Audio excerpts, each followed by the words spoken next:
Good afternoon, Stu. Welcome back to an unhinged session. Hello there, David. I have to tell you, I meet lots of folks on the street and in subway cars. It goes on and on. I tell people that they just can't wait to listen to it. Well, I wish they would, because we do enjoy doing this as just a personal, it's kind of fun. Yes. But I would like a larger audience. So would I. And I would like vicious critiques. So would I. Because I want to be able to respond to you with the simple message, fuck off. But this week, Stu, we did do a recording last week, and it was a very, very anti-Trump negative storyline. It was just blazing. Now, this week, we're going to have some of that, but not as much, because I think, me personally, I'm going to stay away from the Trump story. But I do, before you get started on your little thing, I just want to send a special congratulations to all the liberals who are now writing books about how demented Joe Biden was and how he almost needed a wheelchair because he could barely walk, and how they all covered it up. And now, after the election has concluded and Trump was elected, because of this, may I add, they were all doing these mea culpas and whining. Well, they're the ones who covered it up. And now they're going to pay the price for it as their social welfare nightmare gets slashed to pieces by this lovely man who's now traveling abroad, doing God knows what, making money for his businesses, as well as offering contracts to that autistic baby daddy who has faded from the scene like a bad rash that wouldn't go away. Yes, I refer to Elon. May I say something? I'll allow it. I wanted to offer, unexpectedly, just a couple of brief remarks about two individuals about whom we rarely say good things, and for good reason. One of them, Bobby Kennedy, and the reason I say this is, as I looked at a congressional hearing this morning for a brief while, I'm pleased with what he's doing when he aims at oversweetened and improper foods going to young kids in schools and other settings. There's no question that has a good deal to do with the huge obesity rate in young kids, and that's a lifetime of disaster. Now, I suggest while he pays attention to this, he stay away from the vaccine matter where he's on less than shaky ground. That's item one. Item two, Trump. Here he is in Qatar and dealing with the Saudis and all, and there is no question that his deal-making approach is leading to, at least in this case, some great reduction in the imbalance between us and other countries. A number of people, including Advanced Micro Devices and NVIDIA and others, are getting a hell of a lot of business because of what he's just doing over there. There's no question, again, that there are other more unseemly things associated with his activities over there, and his son's running around doing stuff that for the benefit of the family coffers. But I want to say he's on the right path, though I'm often in disagreement with the methods he uses and the unexpected consequences. That's the end of my little positive pitch. Well, I thank you. And I do think some aspects of the RFK Jr. position does have merit in that the drug companies, food companies have been allowed to get away with murder. I think Trump is also putting a stop to the gain-of-function research that Dr. Fauci funded and lied about. And I don't disagree with it, because I do think it's dangerous, particularly when we're allowing it on the soil of a potential adversary who may not have the same safety standards we have. So in all that, I would agree, except it still doesn't change the fact that Bobby Kennedy is a disgusting person who cheated on his wife multiple times, treated her like garbage, and now he's doing the same thing with his current wife, except the media has yet to have fully investigated his disgusting personal behavior. So much for the positive opening. I tried. No, this was positive. You got to try harder. All right, that's enough of that one. Okay. So now I must return to this other aspect of the visit that Trump's making now, because there are all these unseemly tentacles. But this one starts in February. In February this year, a huge 747 owned by the country of Qatar sat quietly at a Palm Beach airport. And that was done so Trump could tour the plane as a potential replacement for, let me see here, as a potential replacement for Air Force One. Now, T is in Trump. When asked by reporters this week about issues raised by such a potential gift, he said anyone who refuses such an expensive gift would be stupid. Well, that's one perspective. The potential gambit, it appears to me, is the gift of the plane to the United States government, and which would then transfer to the Trump library, in theory, when Trump departs the presidency, whenever that is. But sorry, Mr. T, but the gift would raise a host of important issues. I've got 5, quickly. Article 1, Section 9 of the Constitution. No federal official can, without the consent of Congress, accept gifts, money, or a title from foreign rulers. Why? Simple. To avoid temptation and avoid corruption. So, in this case, I give you a flying palace, the Qatar plane. You give me something very, very nice. Well, since Trump is now essentially immune from prosecution for official acts, thanks to our Supreme Court, he might direct the Department of Defense to turn over the flying palace when he leaves office. Or Trump simply takes it over when the plane is in the hands of his library. It would be a sham transaction. 2, Qatar is not a fully good guy. Partial, but not fully. Because Qatar cooperates with Iran. Qatar funds Hamas. Qatar, in seeking another little goodie, a quid pro quo, as Trump might say, might press for a permanent ceasefire that allows Hamas to survive and remain in Gaza. Just think about that for a moment. We'll see what happens. 3, the cost of rehabbing the 787 to meet national security standards, not just being pretty, but national security standards, would be enormous and time-consuming. I would expect, well, you've got to check for bugs, of course, and keep it safe from attack while in the air. Huge bucks and huge, I think it would dwarf the value of the plane. The cost of rehabbing the 787 and the time needed to properly refurbish that flying palace would be years, not months, says the Department of Defense and others. Musk's assertions to the contrary about some short-term project are fantasy. Finally, the gift would be yet another way in which the president is shown to be in business while in office. What an example for other office holders, for our children. What an embarrassment for our country. David? Well, I think you captured the story a little bit very well, because he is an embarrassment to this country. He is a national disgrace, and he has no ethical boundaries. And I will say, though, Stu, there's one thing people seem to talk about that Supreme Court decision. They didn't say, they said official acts. Yes. They did not fully define what official acts are. Oh, but taking this plane and using it for your personal benefit, if that's what he ends up doing, is different from an official act. More importantly, Stu, why is there a need to replace Air Force One? It's old. It's being worked on by Boeing, and he is pissed off at Boeing for their failure they've had lots of failures in the last couple of years. So he's pissed off at their inability to get that stuff going. There are 2 planes in process. But it's not in our lifetime.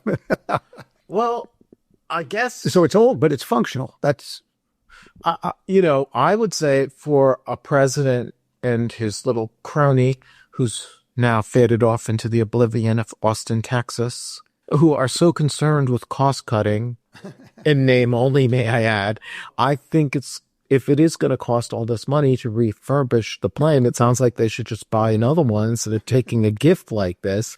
But I'm guessing the inside of the plane is as tasteless and tacky as his casinos, his hotels, and his buildings that he... But it's got to be safety checked and safety insured. Not only comfort, not only beauty, but it's got to work. And that just isn't something where you take down one wall covering. Well, knowing how they like to skirt the rules, they'll probably avoid all of that, and his whole crew of buffoons will blow up in the air. I mean, not like that would be a loss for humanity. Only if... They're pilots. They're pilots. Well, we don't want the innocent to suffer because of him. And it would also be very unfortunate if J.D. Piglet wasn't on this plane that I'm envisioning, because him as president is a disaster, even worse than I could imagine. And I would rather have Trump because at least I know what I got with him. With J.D. Piglet, he'll change like the wind. He has no integrity whatsoever, and he has been an awful vice president, one of the most unethical ones we've ever had since Spiro Agnew. Okay, I'm getting carried away. But he's really a distasteful human being, and I despise him. I don't know how you feel about it, Stu. Oh, no, I have nothing more to say on that. I mean, he's unacceptable as a vice president. He had no credentials, and he is a sycophant. And that's about all I have to say. There's nothing worse than a spineless toady kissing ass, is there? Ugh, it's disgusting. But speaking of jets and flying suits, Stu, I want to discuss the traveling roadshow of Bernie Sanders and AOC. They've been crisscrossing the country. They've been crusading against oligarchs, taking control of their government. And they have generated a lot of attention and a lot of crowds. Okay. Have they? Yeah. I've read about it, but I haven't followed it, really. Well, I have heard about it. I have followed it to some degree. I don't really subscribe to their point of view, to say the very least. And I find Bernie Sanders extraordinarily distasteful. He's a repulsive person also. But during his rise as the voice of progressive America, you know, Bernie has spoken rather eloquently about how climate change is an existential crisis. Not exactly sure what all these liberals mean when they say it, but they love to call it an existential crisis. I think the biggest crisis or existential crisis is the moral and spiritual decay of the Democrat Party that covered up for a demented, crippled moron who graduated from the bottom of his class of an undistinguished law school. Yes, I threw it in again. But on that note, Stu, while he's complaining about the fighting the oligarchs and all this stuff, his campaign committee has spent $221,000 on a private jet, with some flights costing $15,000. This is Bernie? Yeah, Bernie. And when Bernie was called on this for being a hypocrite, basically, he claimed that his choice of flying for private air travel was necessary to meet the demands of his rigorous campaign schedule. Isn't he a senator, by the way? Shouldn't he be legislating? I don't get it. But let me quote him directly, because this is really the kicker. You think I'm going to be sitting on a waiting line at United while 30,000 people are waiting to hear me? Because you know he talks like that. Did he? Yes, that's what he get to work on that one. Now, if we want to talk about an existential crisis, I would say left-wing hypocrisy is way more of one. Because this is the ultimate in hypocrisy. And how can they advocate against wealth inequality and environmental issues when the private jet travel that he partakes in contributes far more carbon emissions than the average person? And his comment about having to wait in line is the ultimate in arrogance. He is a socialist. He should want to be in line with those smelly people at the United stand, you know, but that could be me, that smelly person. You good? Well, I think you're showered, Stu. But he's acting like he's Elon Musk, a man he is lambasting, yet he's living like a billionaire, okay? And flying private. And this isn't the first time our little socialist has been flying private as well. He did it in this 2016 campaign against Hillary. Well, there is an argument for efficiency in times of importance, in times of campaigning. Do you think it's really important for him to be running around the country complaining about billionaires when he's an acting U.S.? I'm not saying his point is good, but I just mean that there are times if you try to compress some kind of campaign of some sort or informational thing, that one could argue that it's so that he could get back to his other work and other stuff. There's some legitimacy to that, I think. I'm not in favor of what he says, but A little bit, but I will say this. What exactly important work is he doing? Blustering and bloviating about socialism. Meanwhile, he's worth $2 to $3 million. He has multiple homes. And he, when he ran for president, had a heart attack and then lied about his health condition. Another liar. He's just a guy who likes being in the spotlight. And frankly, he's too old, he's too antiquated, and his views have been a proven failure. Socialism has been a cataclysmic failure, Stu. It resulted in 100 million deaths if you look at the genocide and starvation that occurred in Stalin's Russia or Soviet Union, where he honeymooned, and China under Mao. So I don't really think he's doing important work. I think he's pushing his brand, his name, and getting ego gratification. Did she travel with him all to each stop? A little sidekick AOC, yes. And so she's building her brand. She certainly is, and more power to her. She is cute. Now, this also reminds me, this little incident of left-wing hypocrisy, is when Jean-Francois Carey, of a failed presidential candidate and a blowhard senator who was the worst Secretary of State we ever had, who pushed a deal with Iran, gave them all this money, and while they were still developing nuclear weapons, and frankly, even the Democrats didn't like it, and it was Trump won who stopped it, which was a good thing, frankly.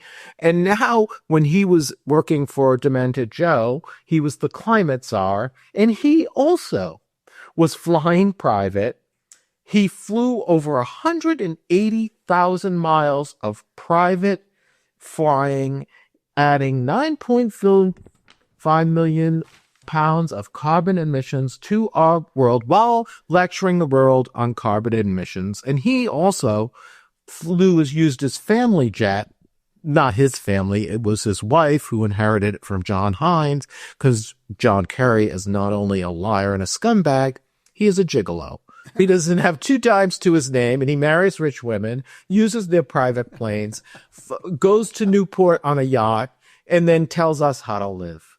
And I'm going to leave out the story of how he, about his Vietnam service, 3 months, 3 Purple Hearts, sent home, manufactured his injuries. I guess it's better than Trump, though, Stu, because at least Trump claimed he had bone spurs. The only thing Trump has is he's a wussy who used his father's influence to get out of going to war.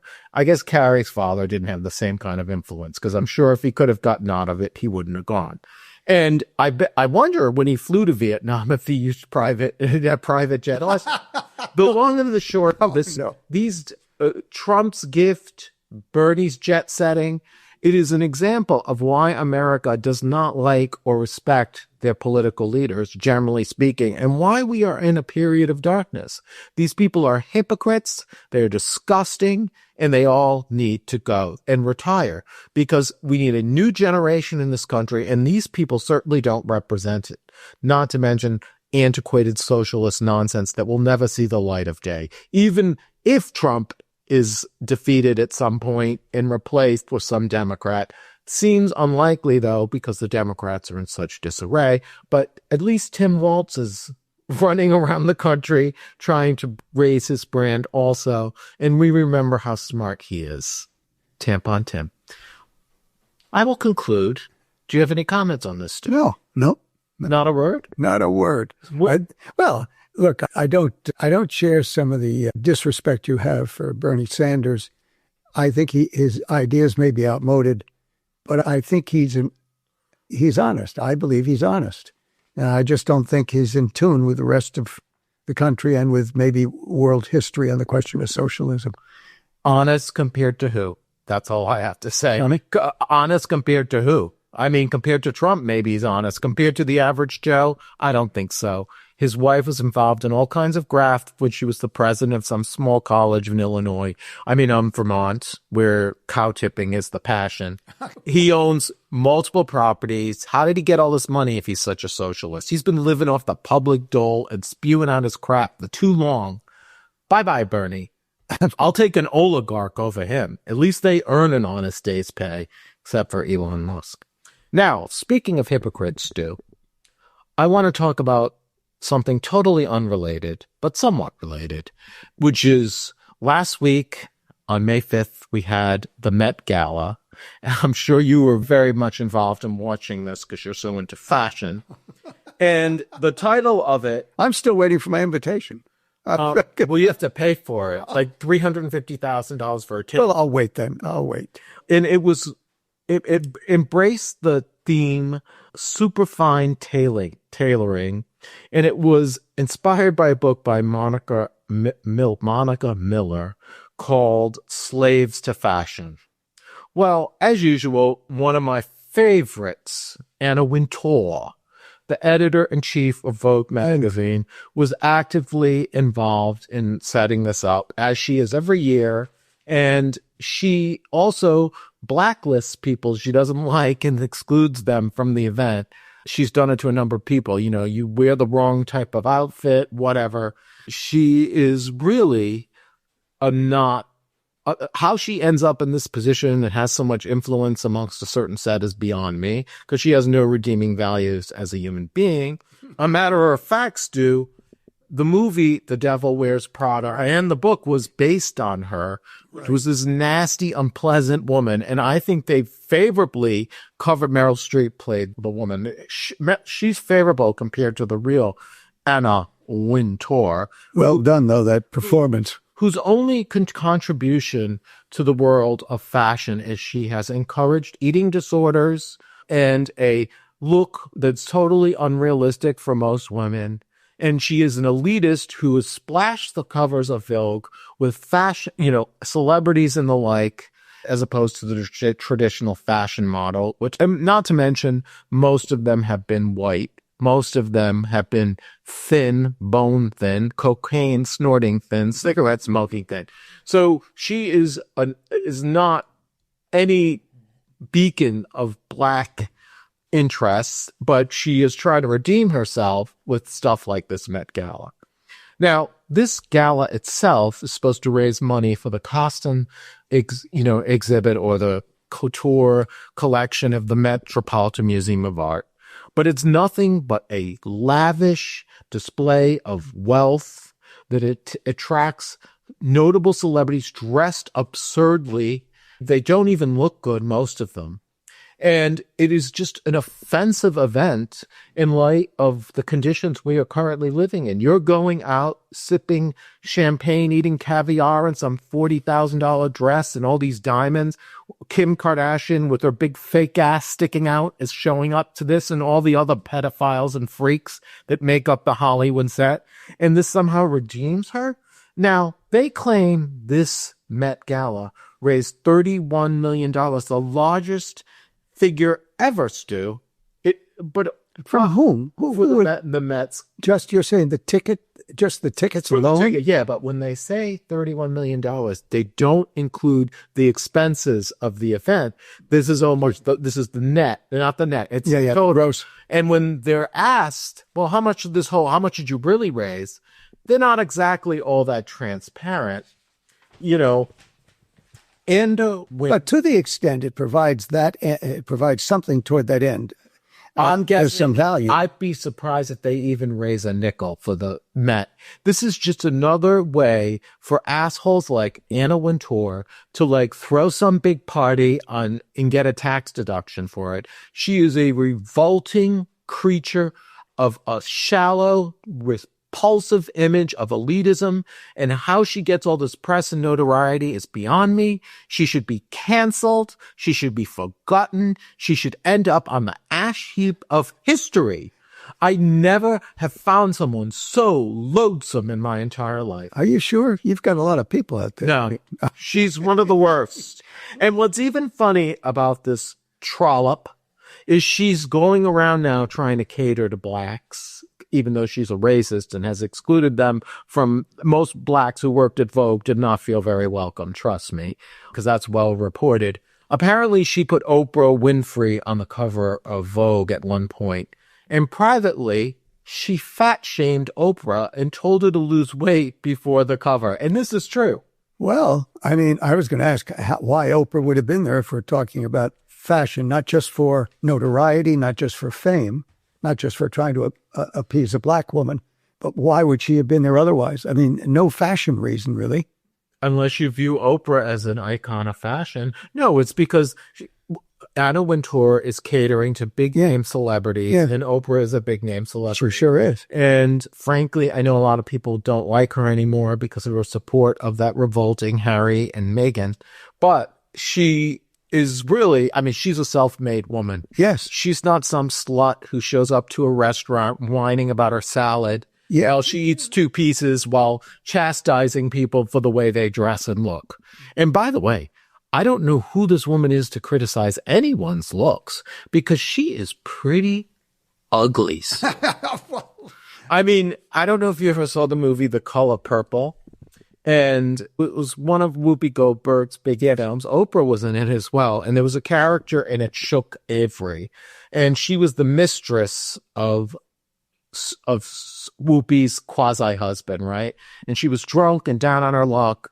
And Whoopi takes her in, tries to take care of her. And when Shook sees her, she says to her, "You sure is ugly." Well, well done. Thank you. Well, when I think of Anna Wintour, I say the same goddamn thing. She sure is ugly. And I don't just mean physically ugly. She is a moral revulsion. And the Met Gala should be canceled, which should not be allowed. Our streets should not be crowded with these celebrities dressed like making a spectacle of themselves in these outlandish outfits. There's very few of them are tasteful. Look, I wouldn't say cancel it. I'd say if people could just be convinced that it's not worthy of existing, then people wouldn't pay. But they all have their own reasons for participating. And those reasons aren't always, of great social consequence. They want notoriety. It's considered an A-list event. And by going, you've gotten the kiss on your cheek from Anna Wintour. Whatever that's worth. Apparently it's worth something. Yeah, I'm guessing all it's worth for most people is getting herpes. I had to get this off with my chest. Oh, God. Because I have hated this woman for years. I'm sure there'll be other opportunities. Well, she's not exactly a Jane Fonda, but she's pretty bad. All right. Now, can I give a good story? Is this my time? I told you today earlier privately that you're allowed to spew out your sunshine. Well, I'm going to allow it. Well, look. But keep it short. It's going to be about 3 minutes. At any rate, Major League Baseball is filled with stories. Some, of course, stories of misconduct. Alex Rodriguez lied about his use of drugs. Barry Bonds, same stuff. Bonds used had a medicine chest with, oh, sorry about that. Don't worry. Turned over my tea while I was trying to get my glasses.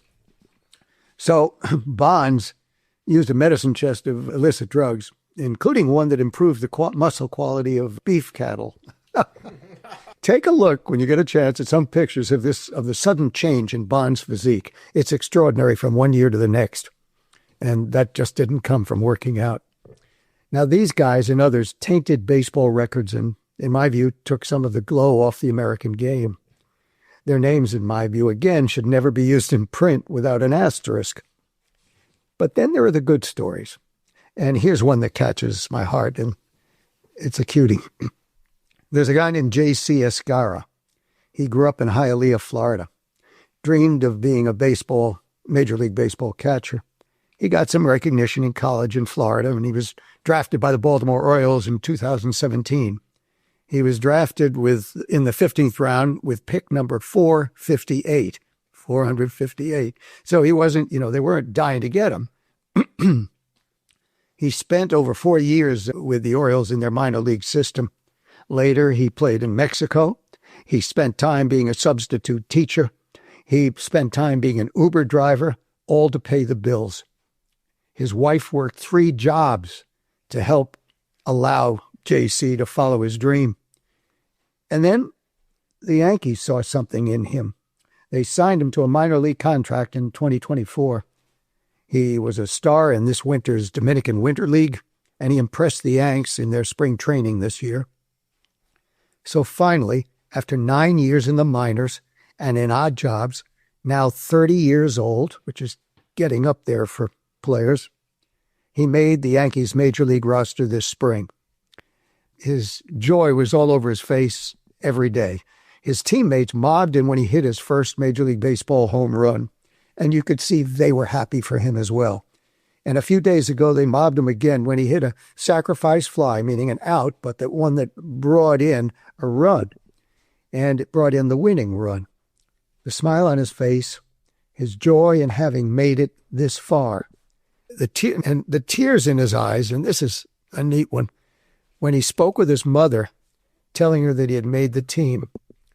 And that was done in one of 2 on-live videos that I'd like you to take a note on. If you got a pencil around, I'll give you a link or at least a hint to where you can find it, not a link. But this one in the dugout, no other members of the dugout of the team were in there. He was just sitting there by himself calling his mom, and there was someone else from the media there to capture this. Just the sweetest thing. So if you want to see that one, it's called, I'll give you the phrase, the moment J.C. Escarra told his mom. So you just Google that and you'll find that little video. And then the second video to show you what's going on here with this fellow and why it's one of baseball's good stories. If you Google J.C. Escarra's incredible journey to the big leagues, you'll come up with a YouTube reference and you'll see him in a hired car and after having made the team, and he's talking about his journey. And maybe just in closing, I'll say, how many of us are following our dream as we go through life? Aren't you philosophical, Stu? Well, every time I go to the Ritz-Carlton and I upgrade my room, I know I'm living my dreams, Stu. I do. But, it's good to know that someone from a humble background, you bet, could make it to the big leagues, even though it's tenacity. Even though it's the Yankees, one of my most hated baseball teams. Go Red Sox, go Red Sox. I pray for their defeat every day. But I do appreciate that they had the good sense to pick this humble guy for their team. He is no Anna Wintour. No, he's not. No. Well, this concludes our discussion for today. And I want to thank Stu once again for trying to show me the light. It showed me that there's good out there. As you can say by the tone, or see or hear by the tone of my voice, you can't see me. God knows if you did, I'd be dressed in very expensive clothes while Stu's wearing a T-shirt. But do you sleep in a suit or something like that? No, frette robe. For those who don't know, that's very high-end Linden. But anyway, I think this is a very charming story, and I'm glad you shared it with me, but it will not change my perspective on life one iota. I hope you'll all tune in this week and leave comments. I've asked for comments. If you want to get notoriety, there's one way to do it. Get me pissed off or praise me or whatever, and I will give you credit for it. Thank you very much, and we'll see you next week. Ta-da.